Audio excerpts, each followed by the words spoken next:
The resignation email arrived at 9:02 a.m., slipped quietly between meeting reminders and unread reports. Yet the moment he opened it, the world seemed to tilt. 3 short lines.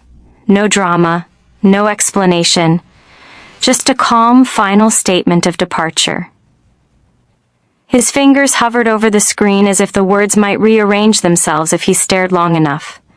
They didn't.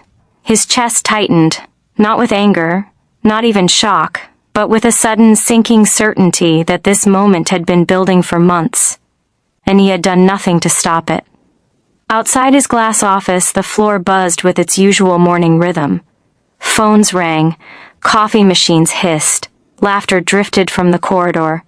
Everything looked normal, and that terrified him, because for him, nothing was normal anymore. She had quit. Not next month, not after negotiations, not after a dramatic confrontation. She had resigned the very same day he reassigned her role to his ex, and for the first time since he'd stepped into a position of authority, he felt powerless. She had always been there early, her bag tucked neatly under her desk, her screen already glowing with spreadsheets and timelines before anyone else arrived. She was the kind of employee managers loved but rarely protected, the dependable one, the one who solved problems, quietly, who smoothed conflicts before they reached leadership, who stayed late without making a show of it. When others faltered, her name was the solution. When things went right, her contribution was implied, never announced. She remembered her first day vividly, the smell of fresh paint in the corridor, the nervous excitement as she adjusted her badge in the elevator's reflection. This job had felt like a turning point, a reward for years of perseverance and self-doubt. He had welcomed her with confidence, promising growth, fairness, and a future built on merit. She believed him. She believed in the company. She believed that hard work would always be seen. For a long time it was. She grew into her role, then outgrew it, took on responsibilities no one asked her to, learned systems others avoided, became the person everyone depended on when deadlines loomed. She watched colleagues come and go, watched promotions happen around her, told herself her time would come. And when doubts crept in, she pushed them aside because she trusted the process, and she trusted him. Then his past walked back into the present. The day his ex arrived, everything shifted subtly at first. Her name appeared on meeting invites. Her laughter echoed from his office. Doors that once stayed closed during important discussions were suddenly open. At first, she told herself she was imagining things. Office politics always looked uglier from the outside. She focused on her work, doubled her efforts, convinced that professionalism would protect her. It didn't. Projects she had initiated were reassigned without warning. Decisions she used to influence were made without her input. Compliments turned into polite nods, and then came the meeting. The one she would replay in her mind long after she left the building for the last time. He announced the restructuring casually, as if it were a minor adjustment. Her role, the one she had shaped over years, would now be led by his ex. She brings a different perspective, he said, eyes fixed on the table. You'll understand. The word landed like an insult wrapped in courtesy. She waited for more, an acknowledgement, a conversation. Anything that suggested her contribution mattered.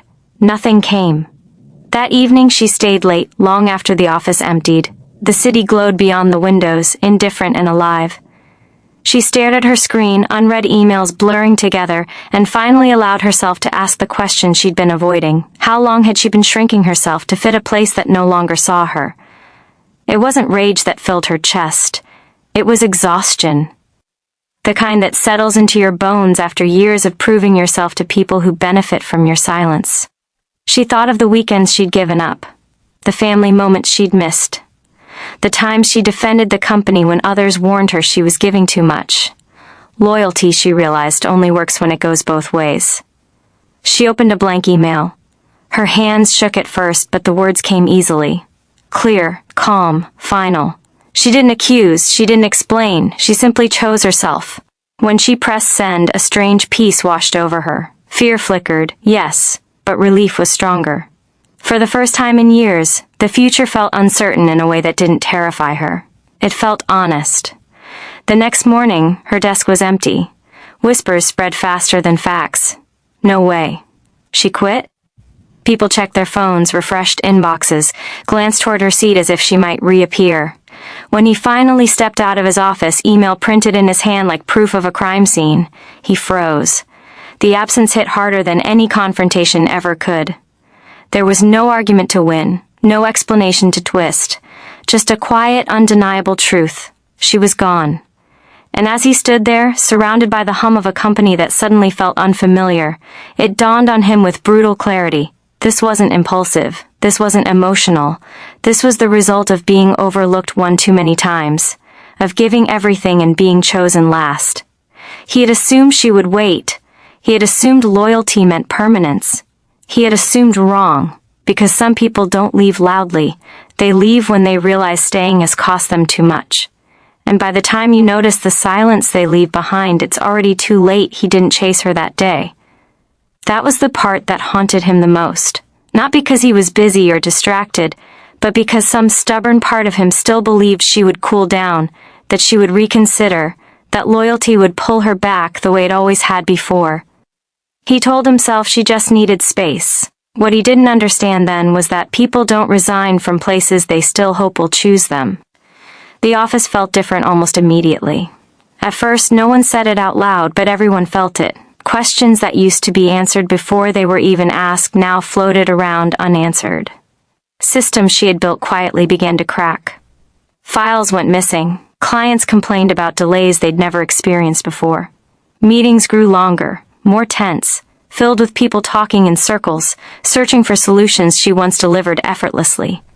He noticed it late at night, alone in his office, when the building went quiet and the city lights reflected off the glass walls. He would reach for his phone, instinctively ready to call her, then stop. The realization hit harder each time. She was no longer his employee, no longer his safety net, no longer someone he could rely on without question. Meanwhile, her life moved forward in ways she never expected. The first few weeks after leaving were strange. She woke up early out of habit, her body still tuned to deadlines and meetings that no longer existed. Anxiety followed her at first, whispering doubts about stability, about whether she had acted too quickly, but with each passing day something else replaced it. Space, mental space, emotional space. She breathed deeper. She slept better. She laughed without checking the time. Opportunities came quietly, not through desperation, but through recognition. Interviews felt different this time. People listened when she spoke. They asked about her ideas, not just her availability. When an offer finally arrived, it didn't come with vague promises. It came with respect, clarity, and trust. For the first time, she wasn't chosen because she was convenient. She was chosen because she was capable. Back at the old office, he struggled. His ex settled into the role quickly on paper, but something was missing. She had the title, the access, the confidence, but not the foundation. The work demanded a depth of understanding that couldn't be handed over with a promotion. Problems escalated faster. Mistakes became visible.